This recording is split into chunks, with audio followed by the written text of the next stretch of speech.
You're listening to What's Your Heart Problem podcast, the show that brings you healthy advice and perspectives on your heart relationships with your host, Dr. Holder. She has 20 plus years in the field of helping others as a dedicated therapist. She is a coach, speaker, a loving mother, and wife. Dr. Holder is here to help you get to the heart of the matter. Now, without any further ado, please welcome your host, Dr. Holder.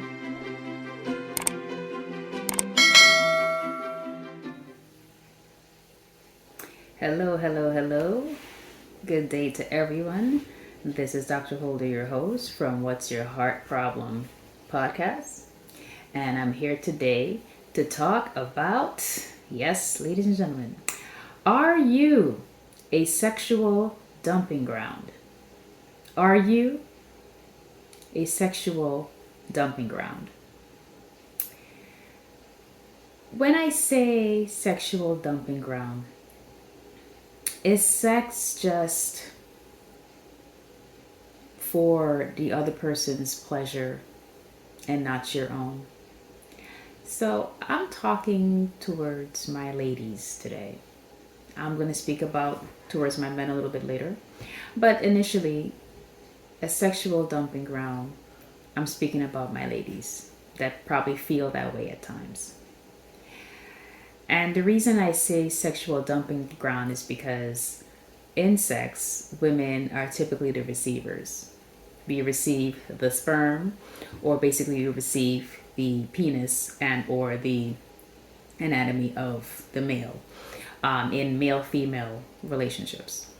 And so there's some women that feel like they're a dumping ground for their partners because their partner, they kind of get aroused, and every time they come, majority of times, 9 out of 10, there's an orgasm every time. For women, it takes a bit longer for some to orgasm. Sometimes it's immediate, sometimes it takes longer. And so because it takes longer, sometimes the woman may feel like it's not that serious. I have to take care of this, that, and the other, and it kind of leaves them not fulfilled sexually. And sometimes some husbands, some partners, male partners, don't feel great about their sexual encounters with their wives or their partners, female partners, because they want to also please their wives, female partners, and they don't think that their partners feel or have fun with them during sex. For some men, it doesn't really matter. Once they get theirs, they're good. Let's keep it moving. So I'm speaking to the women that feel like they're a sexual dumping ground, because that is unfortunately typical. And so I wanted to talk about that and to talk about how to speak with your partner to let them know that, hey, we need to do more for me here in this relationship, in this sexual relationship we have. It just can't be all about you. If you guys care. Because again, there's some women that are like, you know what? Once he's happy, it's okay. Let's keep it moving. But for those that really want a true intimate moment, a true intimate partner time with their partner, this is for you. So let's get started. Alrighty. So the reason I said sexual dumping ground, like I said before, is because, women are receivers. We pretty much receive from the male in female-male relationships when it comes to sexual interactions. And so this is what this pod is about. So let's talk about it. And I'm going to speak from a marital relational standpoint. So I'm speaking to my married folks about, your sexual relationships with your relationship with your husband and wife. So the first things first. I never forgot, I was listening to this wedding ceremony and the officiant of the marriage ceremony started with a story. And towards the ending of the story, which was very, very good, he said, so in conclusion, or like furthermore, women are like crock pots and men are like microwaves. Women take a bit slower to get to their climax, their orgasm, where men, it's immediate. Women need that like affirmation, that love bombing, that those words of encouragement, the words of love, and affirming that you want them, and from the beginning of the day. So by the time the night comes and you guys come home from work or throughout the day, she's ready for you.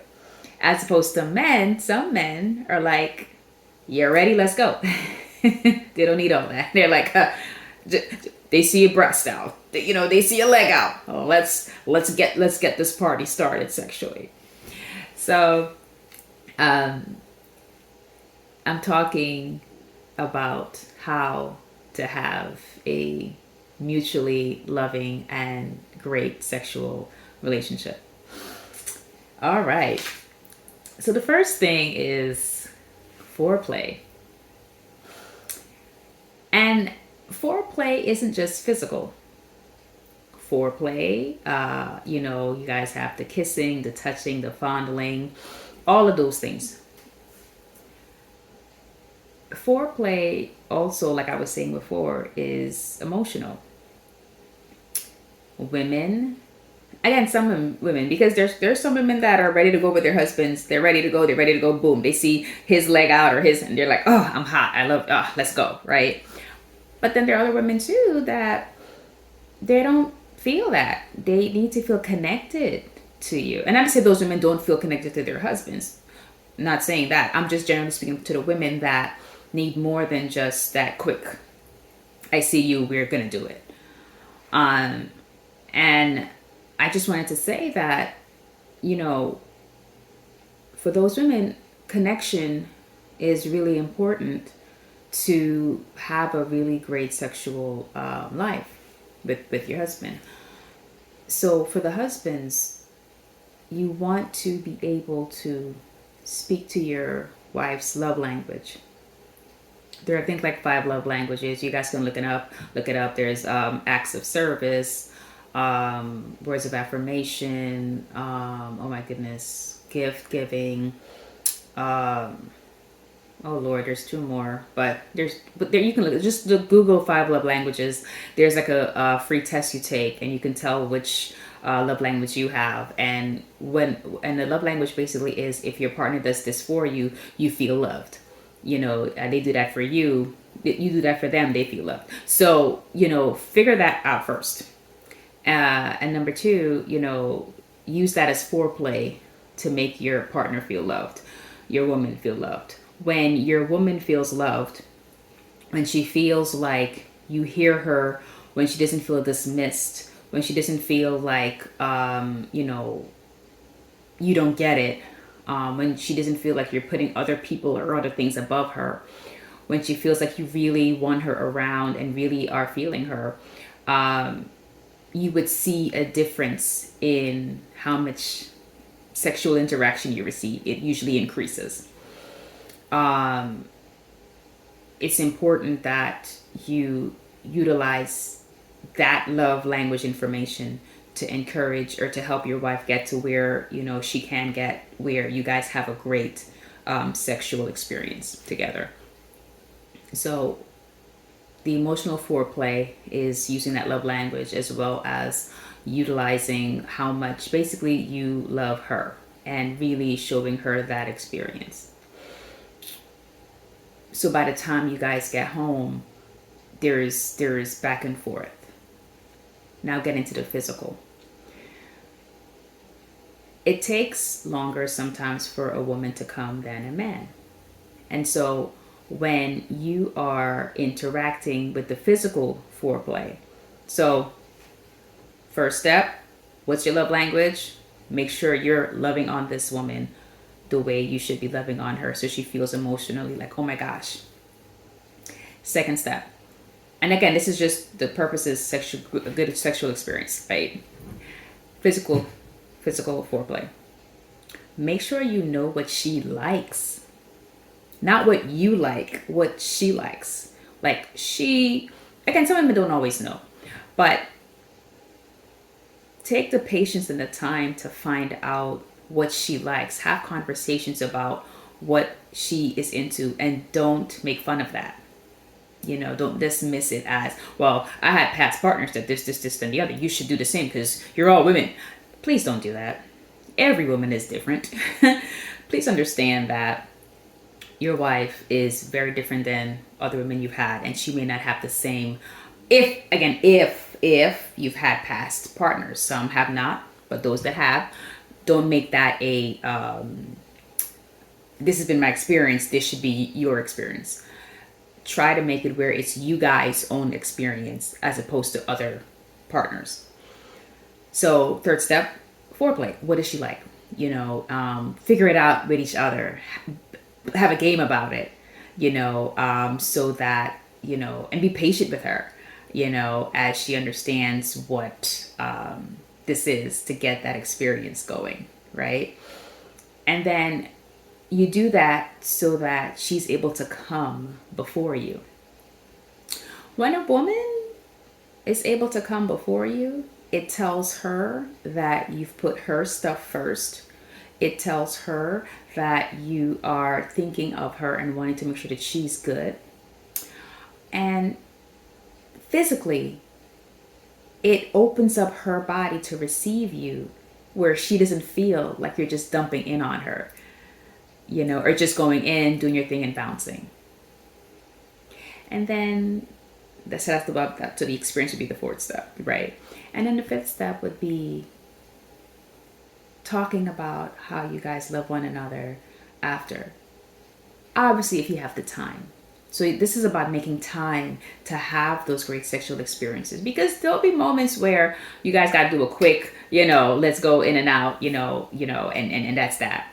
And that's fine. I mean, that's fine. But you have to take the time to learn and to move with each other so that your wife doesn't feel like she's just a dumping ground for your stuff or for you, and you move on to the next thing, right?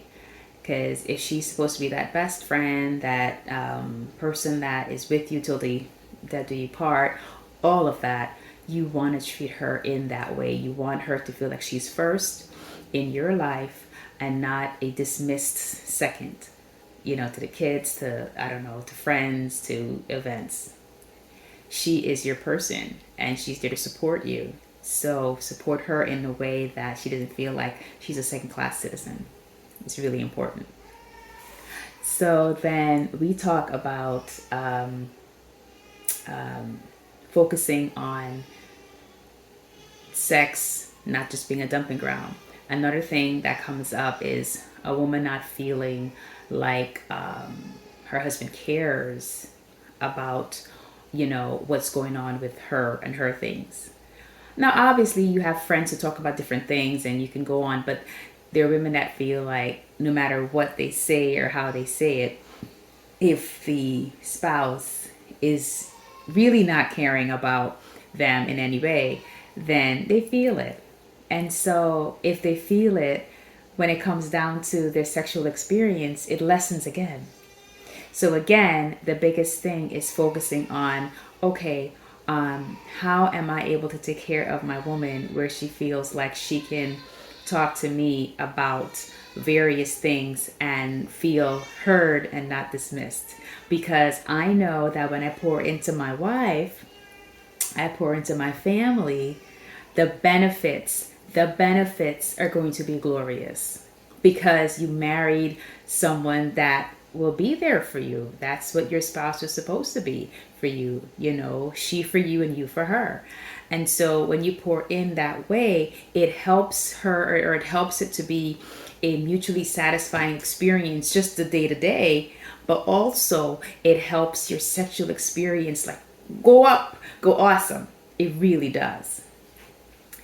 So again, This pod is again continuing in the flow of living a happier and just freer and just more loving, joyous life. And if you're married, I know some people, some couples have issues sexually. And so these are just some little tidbits that you can utilize just to hear, understand, try your best to comfort, use compassion, kindness, just the day to day. I was looking at this video. Oh my gosh, and I thought it was such a good video. It was a video, I think it was this guy, he was talking about relationships and how he always hears people saying, oh, marriage is hard, and oh, this, and oh, marriage is messed up. And he said something so cool. He was like, marriage is not messed up, it's the people. Of course it is. Right. Marriage isn't. It's the people that's in it. Like, what trauma are you dealing with? What issues are you dealing with? Why are you, like this with the person?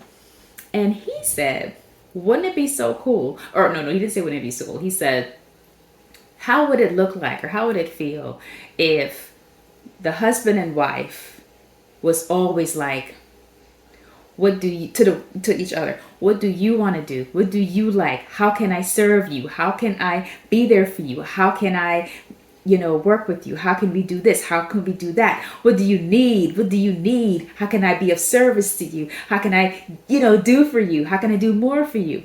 And it was so funny how he was doing it. And he was like, could you imagine if the husband and wife were back and forth doing that? What do you need? How do you need this? How can I help you? How can I help you? And then he's like, versus what we do get at times, which is, look what you did. Look what you did. You need to do this. You need to do that. You need to do that. And the pointing of the fingers. And he's like, of course, that's why there's such a high divorce rate. Of course, because everyone is selfish, wanting to do what they want to do, and they don't serve. And the point of the matter is, when you're in a marriage relationship, it's about service, right? It's about serving each other. Because when you get married, you're literally saying that I'm putting another person's needs above my own, and they're doing the same.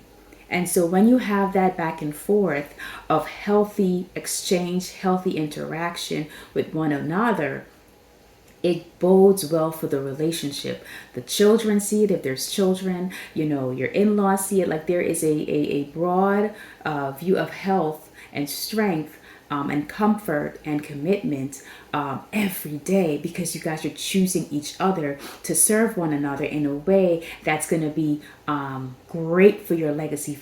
Your kids see it, your great grandkids. It's all about, what do you want to produce for your family? What do you want to produce for yourself? Absolutely. What do you want to produce for your family?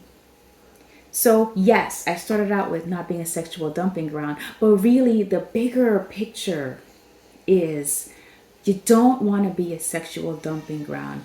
You want to be able to focus on what your needs of what needs your mate needs, and try your best to fulfill those, and have a conversation and talk about it. And again, if you guys can't do it alone, there's many therapists, there's many counselors out there that can help you to focus on what would help you become even more intimate with each other, and all of that. So I just wanted to talk a little bit about, you don't have to be a sexual dumping ground. Your needs can be met. Your emotional and intimacy needs can be met with your partner.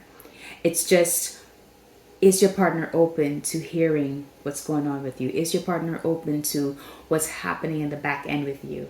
And if they are, great. If therapy is needed, then go for it, But don't stay in that lag of like, this is all it is going to be, and that's that. No. There is hope. There is future hope. You can get through this with each other. It's just, what is it that you guys are trying to do? What's your purpose? What's going on? Why is it not working? What are things that are still, maybe there's anger, maybe there's hurt, maybe there's things that, are not being dealt with. So that's why the sex is not the greatest. Don't know.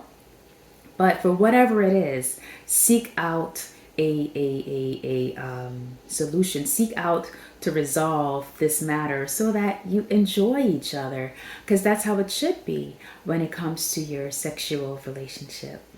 So this is Dr. Holder, and I just wanted to share some insights to help my married couples with their sexual experience be even better. So again, this is about joy. This pod is about joy, about happiness, and about just living your best life.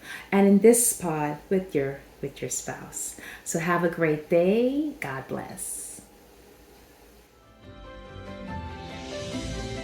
Thanks so much for tuning in to this episode of What's Your Heart Problem podcast. If you're enjoying the show or found value in what you've heard today, please feel free to rate, subscribe, and leave a review wherever you listen to your podcasts. That helps others find the show, and we greatly appreciate it. Once again, thanks for listening, and we hope you'll join us again next time in the next episode of What's Your Heart Problem podcast. See you then.